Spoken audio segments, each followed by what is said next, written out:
This is the Secretary of Homeland Security, Jay Johnson.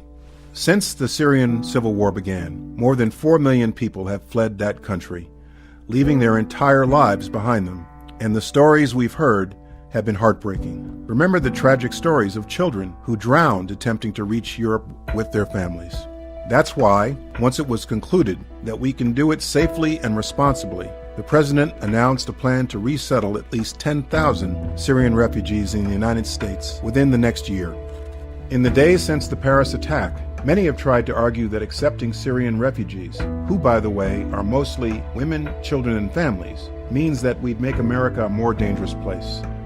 This ignores the reality that anyone who seeks and is approved for refugee status in the United States must first go through a rigorous security screening process. So let's walk through that process and what it looks like for a potential refugee. Meet Rima. Rima and her children have lost their home in Syria. They've made the dangerous journey out of the country, and now Rima is seeking refugee status in a place where she can keep her children safe. First, Rima must apply for refugee status through the United Nations High Commissioner for Refugees. This is the international organization in charge of protecting and assisting refugees. For Rima to be considered a refugee, she must show that she's been driven from her home due to a, quote, well-founded fear of being persecuted for reasons of race, religion, nationality, membership in a particular social group or political opinion, end quote.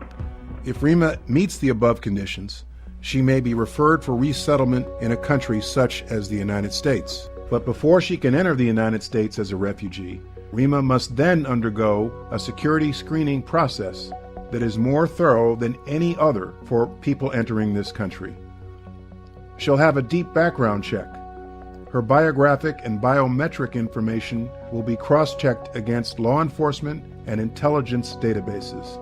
Rima will also have to pass an in-depth interview, including an interview with a specially trained DHS officer to determine her eligibility. If found eligible, she then receives a medical evaluation. From start to finish, this process includes the involvement of the National Counterterrorism Center, the FBI, the Department of Homeland Security, the Department of State, and the Department of Defense. All refugees, including Syrians, go through these security screening measures, and Syrians receive an enhanced review during this process. Over 23,000 Syrian refugee applicants have been referred to us by the UNHCR. Only about 2,000 have been admitted.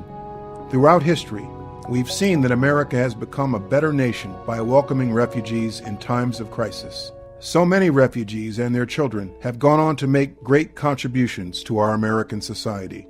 Albert Einstein and Elie Wiesel, two Jews displaced by Nazi Germany, went on to become great Americans. We've seen great athletes such as Nadia Comaneci and Luol Deng flee communism and the Sudanese Civil War, respectively. Taking in refugees at a time of crisis is simply the right thing to do.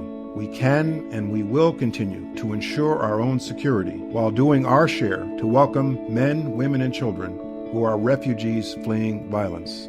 This is the United States of America. We can, we must, and we will do both these things.